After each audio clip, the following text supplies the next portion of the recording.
सहनाववतु सहनौ भुनक्तु सह वीर्यं करवावहै तेजस्विनावधीतमस्तु मा विद्विषावहै। ओम शांति शांति शांति। गीता सार की इस कक्षा में आप सभी का हार्दिक स्वागत है, अभिनंदन है। हम निरंतरता से श्रीमद् भगवद गीता का स्वाध्याय कर रहे हैं और 14 अध्याय पूरे कर लिए हैं। आज हम 15वां अध्याय आरंभ कर रहे हैं। पुरुषोत्तम योग इस अध्याय का नाम है और जो 13वें अध्याय में क्षेत्रज्ञ विचार से मिलता जुलता सांख्य सरणी के अनुसार प्रकृति पुरुष का विवेक बतलाया है। 14वें अध्याय में विवेचन किया है कि प्रकृति के जो 3 गुण हैं, सतोगुण, रजोगुण, तमोगुण, वो व्यक्ति के स्वभाव में कैसे परिवर्तन लाते हैं, व्यक्ति का नेचर कैसा होता है, कैसा उसका प्रभाव पड़ता है और भेद कैसे उत्पन्न होता है। इससे बचने का या ये कहें कि त्रिगुणातीत होने का, इन 3 गुणों से परे जाने का क्या उपाय हो सकता है, उसकी भी अवस्था बताई है।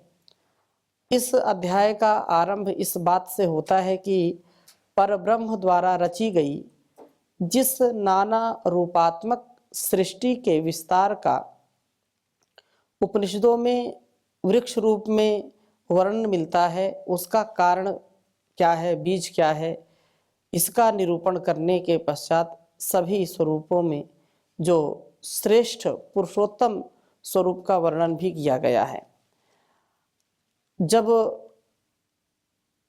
त्रैतवाद की हम चर्चा करते हैं, त्रिगुणात्मक तो समझ गए हैं, लेकिन जब ईश्वर जीव और प्रकृति की चर्चा करते हैं तो ईश्वर जीव प्रकृति की चर्चा में यहाँ जो बात कहें है वहाँ तो समझना ही है।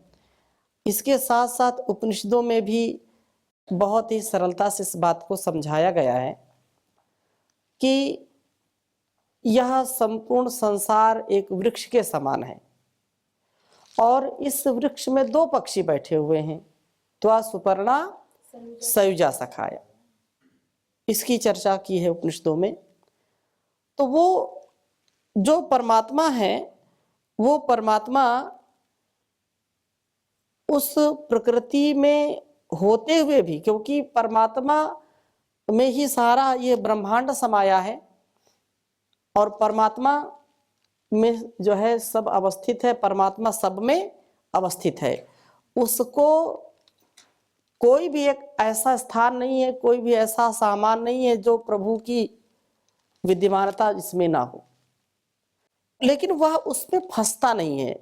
और ये शरीर का आकर्षण, ये आत्मा जो है, जीवात्मा जो है, जब शरीर में आता है तो जन्म जन्मांतरों के जो संस्कार होते हैं उसके कारण ये फंस जाता है। यहाँ पर उस वृक्ष में बैठे हैं 2 पक्षी, एक जीव एक परमात्मा, आत्मा परमात्मा नामक 2 पक्षी बैठे हैं और एक पक्षी उस के फलों को खाता है और एक चुपचाप देखता रहता है, क्योंकि ईश्वर तो सबको देखता है ना, वो देखता है सबको, बोले ऊपर वाला देख रहा है, वो सबसे बड़ा वो दृष्टा है, हमारे अंदर भी देखता है, बाहर भी देखता है। लोग बोलते हैं सावधान, आप कैमरे की निगरानी में गिरफ्त में हैं। अब व्यक्ति बिल्कुल जो है अलर्ट हो जाता है बिल्कुल, लेकिन जहां कैमरे नहीं होते वहां मनमानी करता है। अच्छा, कैमरे तो ऊपर के स्वभाव को, ऊपर की गतिविधि को देख लेंगे, अंदर हमारे क्या चल रहा है कोई कैमरा आज तक बना नहीं।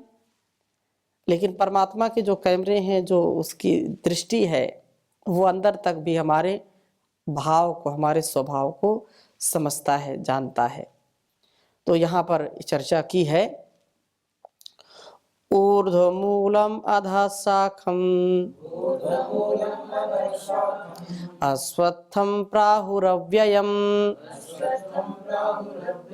छन्दांसि यस्य पर्णानि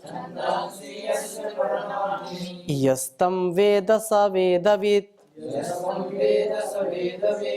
बहुत सुंदर बात कही है कि ऊर्ध्व मूलम अधः शाखम, आदि पुरुष परमेश्वर स्वरूप मूल वाले हैं, और अधः शाखम प्रकृति एवं उसके विकारों के रूप में नीचे की ओर फैलती हुई शाखाओं वाले, जिसे अश्वत्थम संसार रूप पीपल के वृक्ष को अव्ययम अविनाशी प्राहुर कहते हैं,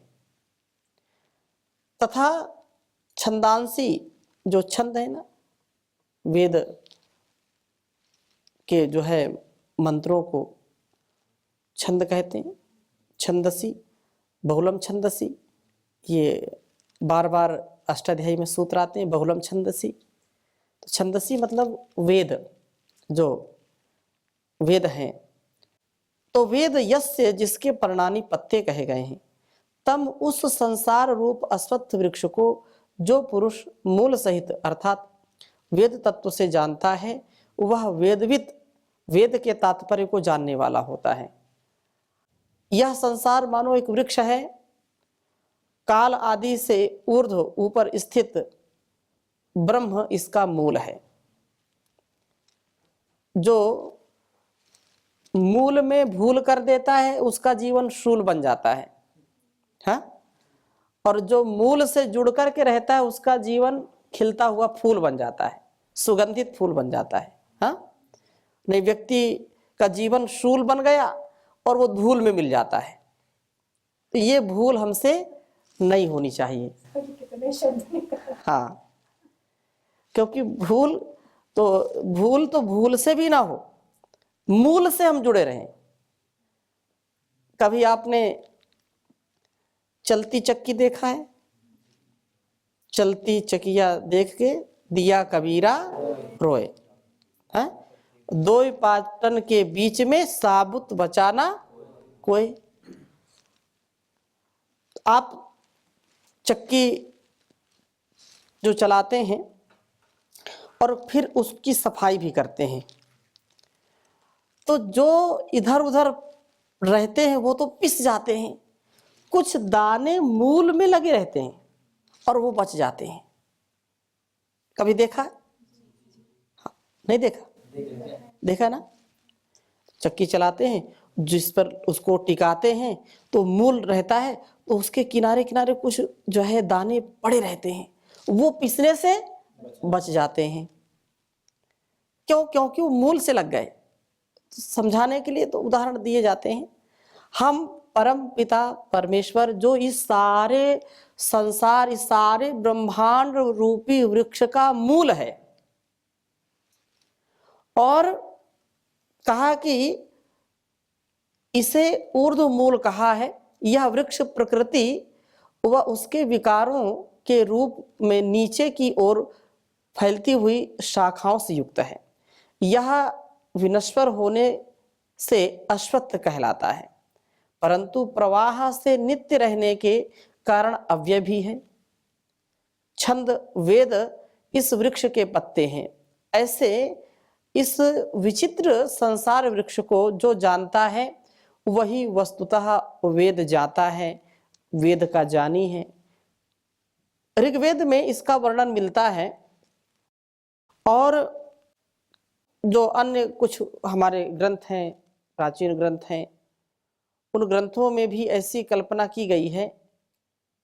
गीता का यह श्लोक और उसका संपूर्ण भाव कठोपनिषद से लिया गया है, जैसा कठोपनिषद में और अन्य में भी कहा है कि ऊर्ध्वमूलो अवाक्शाखा एषो अश्वत्थः सनातनः तदेव शुक्रम तद ब्रह्म तदेव अमृतम उच्यते। यह जो काल आदि से ऊर्ध्व ऊपर स्थित ब्रह्म जिसका मूल है, जिसकी महत अहंकार तन्मात्रा आदि रूप शाखाएं नीचे की ओर फैली हुई हैं, ऐसा यह विनश्वर किंतु प्रवाह से सनातन है। सनातन जो चलता रहता है, पुरातन है, सनातन है, सदा नूतन भी है। जो हम देखते हैं प्रकृति जब से सृष्टि बनी, प्रकृति अपना कार्य कर रही है, कर रही कि नहीं कर रही, और कभी बंद नहीं होती। आप देखिए आज जो फूल खिला है वो धीरे धीरे कल नष्ट हो जाएगा, मुरझा जाएगा, नई नई फिर फूल खिलते हैं। जो आज कली है कल फूल बनेगी, जो आज पत्तियां हैं छोटी कल वो विकसित होंगी। और नई नई हमारे शरीर में भी नित्य प्रति नई नई कोशिकाएं होती हैं और मरती रहती हैं। मिलियन ट्रिलियंस जो सेल्स हैं वो रिजनरेट होते रहते हैं और नष्ट भी होते रहते हैं। तो ये संसार, ये हमारी जो ऊपर की जो त्वचा है, जो स्किन है, ये भी परिवर्तित होती रहती है, हमको पता नहीं चलता। ये सारा संसार अत्यंत परिवर्तनशील है। ये परिवर्तन होता रहता है, नश्वर है, परंतु यह चलता रहता है, चलता रहता है। संसरति इति संसारा, जो सरकता रहता है, सरकता रहता है, वो संसार कहलाता है? और इसलिए कहा कि यह प्रवाह चलता है, यह सदा नित्य रहने वाला है। संसार वृक्ष है, इसका जो मूल है वह ब्रह्म है, जिससे कि यह उत्पन्न होता है, पोषण पाता है एवं जिसमें विलीन हो जाता है। वह शुक्र है, विशुद्ध रूप है, अमृत रूप है। विनाशशील होने के कारण संसार को अश्वत्थ कहा जाता है।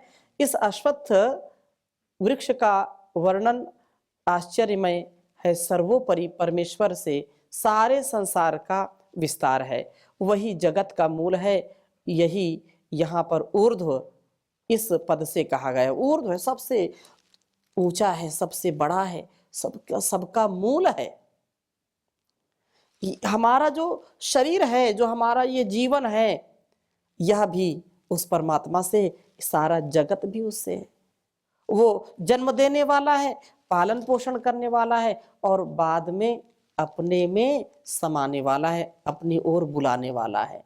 ये जन्म जीवन उसके द्वारा दिया गया उपहार है और मृत्यु उसके घर का आमंत्रण है। वो अपनी ओर बुला लेता है। फिर जिसने सारा संसार रचा है वो फिर उसको लय भी करता है, प्रलय करता है ना, प्रलय लय कर लेता है, मिला देता है सबको। इसलिए इस बात को हमको समझना चाहिए कि यह प्रवाह अनादि है, अनंत है। जो उत्पन्न हुआ है वो नष्ट होगा, लेकिन नष्ट होने का मतलब ये नहीं कि कभी नहीं होगा, फिर से उत्पन्न होगा। वो विज्ञान की भाषा में कहें, कोई वस्तु नष्ट नहीं होती, स्वरूप परिवर्तन हो जाता है उसको। अभी ये मेज है, पुस्तक है, ये इसका रूप परिवर्तित हो जाएगा। ये वस्त्र है, ये रूप परिवर्तित हो जाएगा, लेकिन ये नष्ट हो गया ऐसा बिल्कुल ऐसा कह नहीं सकते। रूप परिवर्तित हो गया उसका। इलेक्ट्रॉन, प्रोटॉन, न्यूट्रॉन ये निरंतर चलते रहते हैं, गतिशील रहते हैं। और यह अत्यंत महनीय है, उसको गॉड कहते हैं ना।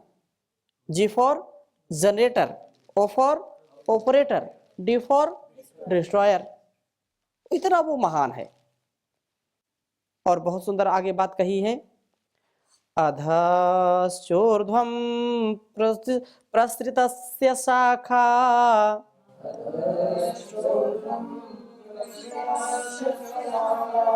गुण प्रवृद्धा विषया प्रवालाः।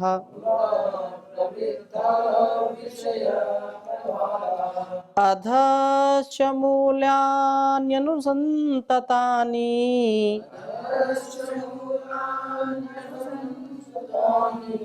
कर्मानुबन्धीनि मनुष्यलोके।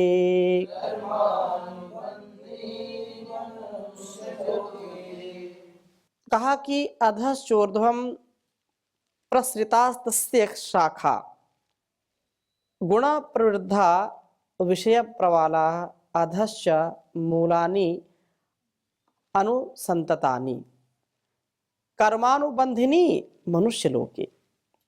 ये जो संसार है तस्य उस संसार वृक्ष की गुण प्रवृद्धा तीनों गुणों रूप जल के द्वारा बढ़ी हुई विषय प्रवाला विषय भोग रूप कोपलों वाली शाखा विविध योनि रूप शाखाएं अधा नीचे और ऊर्ध्वम ऊपर सर्वत्र प्रसृता फैली हुई हैं तथा मनुष्य लोक में कर्मानुबंधिनी कर्मों के अनुसार बांधने वाली हैं। जैसा जिसका कर्म होगा उसको वैसा फल मिलेगा। जैसा बीज व्यक्ति बोएगा वैसा ही वृक्ष होगा, वैसे उसको फल मिलेंगे। बोया पेड़ बबूल का तो आम कहाँ से खाए। हाँ, अब लोग जो है सुख चाहते हैं लेकिन सुख का उपाय नहीं करते। यदि सच्चा सुख चाहते हैं तो वैसा ही काम करना चाहिए। हम करते हैं उल्टे काम और फल हमको मीठा चाहिए, कैसे मिलेगा। कर्म का जो मर्म है वो ईश्वर की व्यवस्था के अनुसार मिलेगा। यदि आप किसी के लिए कांटे बोएंगे तो आपको फूल नहीं मिलेंगे। ये व्यक्ति का अहंकार, व्यक्ति का जो संकीर्ण विचार होता है जिसके कारण व्यक्ति समझता नहीं मैं तो जो कर रहा हूं बहुत अच्छा कर रहा हूं। मूर्ख से मूर्ख व्यक्ति भी ये कभी उसके मन में नहीं आता कि नहीं मैं कुछ गड़बड़ कर रहा हूं। वो तो बिरले लोग ऐसे हैं जो आत्मनिरीक्षण करते हैं कि नहीं मेरे से कोई त्रुटि ना हो, मैं त्रुटि यदि कर रहा हूं तो ठीक हो जाए। दूसरों की सलाह मानते हैं, परामर्श मानते हैं, दूसरों के उपदेश को, प्रियाचरण को वो अपने स्वभाव में उतारते हैं और वे कभी फिर धोखा नहीं खाते हैं। इसलिए ये कहा यहाँ पर कि उस वृक्ष की विविध योनि रूप शाखाएं नीचे और ऊपर की ओर फैली हुई हैं, जो कि सत्वगुण, रजोगुण और तमोगुण तीनों गुणों के जो है खाद पानी से दिनों दिन वृद्धि को प्राप्त होती हैं।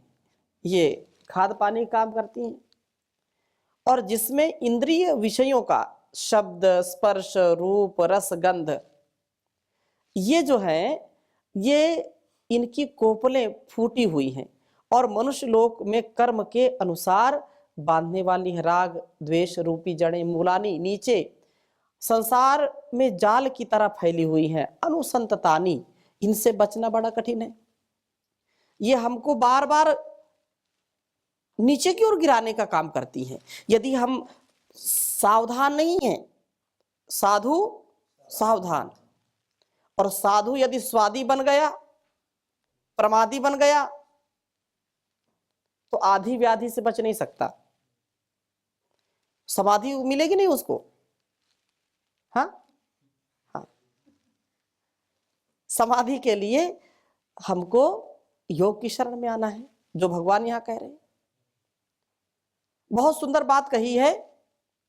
कुरंग मातंग पतंग भृंगा मीना हता पंचभिरेव पंचा एकः प्रमादी स कथम न हन्यात् यह सेवते पंचभिरेव पंचा। बहुत सुंदर बात कही है भर्तृहरि ने। कुरंग मातंग पतंग भृंगा मीना हता पंचभिरेव पंचा। ये 5 प्रकार के जीवों का वर्णन किया। 5 प्रकार के ये जंतु हैं।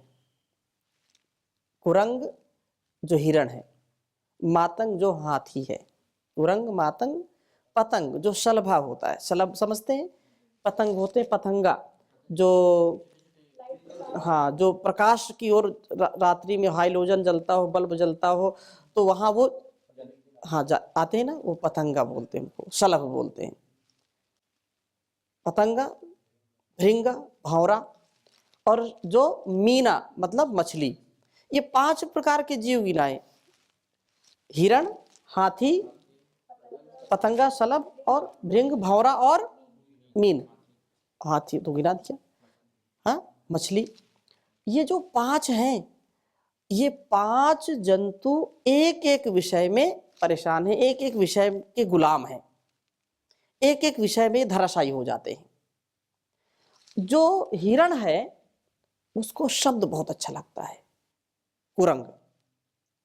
कुरंग जब शिकारी जाता है और बंसी बजाता है, अच्छे अच्छे गीत सुनाता है, बंसी बजाता है, बंसी बजाता है तो हिरण उसकी ओर धीरे धीरे आकर्षित होते हैं, चुपचाप एकाग्र होकर के सुनने लगते हैं और धीरे धीरे उधर जाने लगते हैं जिधर से वो बंसी बांसुरी बजती है, और फिर वो जाल में फंस जाते हैं। ये तो इसको शेर भी उसको पकड़ नहीं सकता, इतनी तेज उसकी गति होती है हिरण की, बहुत तेज गति होती है। अच्छा, शिकार क्यों कर लेता है हिरण का शेर? क्यों? क्योंकि उसको अपने ऊपर भरोसा नहीं रहता कि अब पकड़ा तब पकड़ा। वो पीछे घूम करके देख लेता है, और जब घूम करके देखता है तो फिर उसकी गति कम हो जाती है।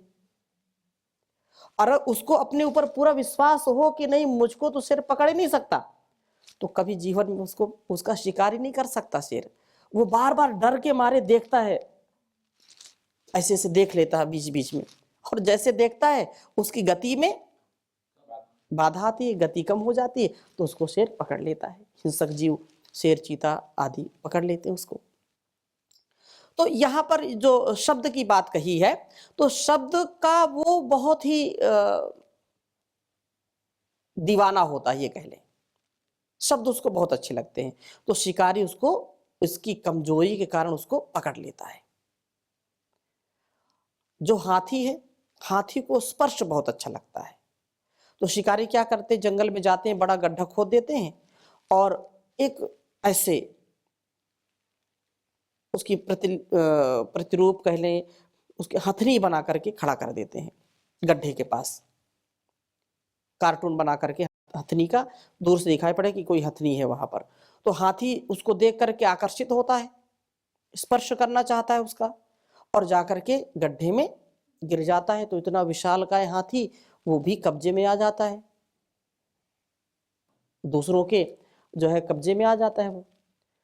दूसरा पतंग, जो तीसरा है जो पतंग, तो शब्द स्पर्श, 2 चीजें हो गई, शब्द स्पर्श, फिर रूप, रूप की ओर आकर्षित होता है शलभा, क्योंकि जो प्रकाश है रूप है ना, तो वो जहां जितनी तेज लाइट होगी वो जाएगा और उसी में पड़ जाएगा, मर जाएगा।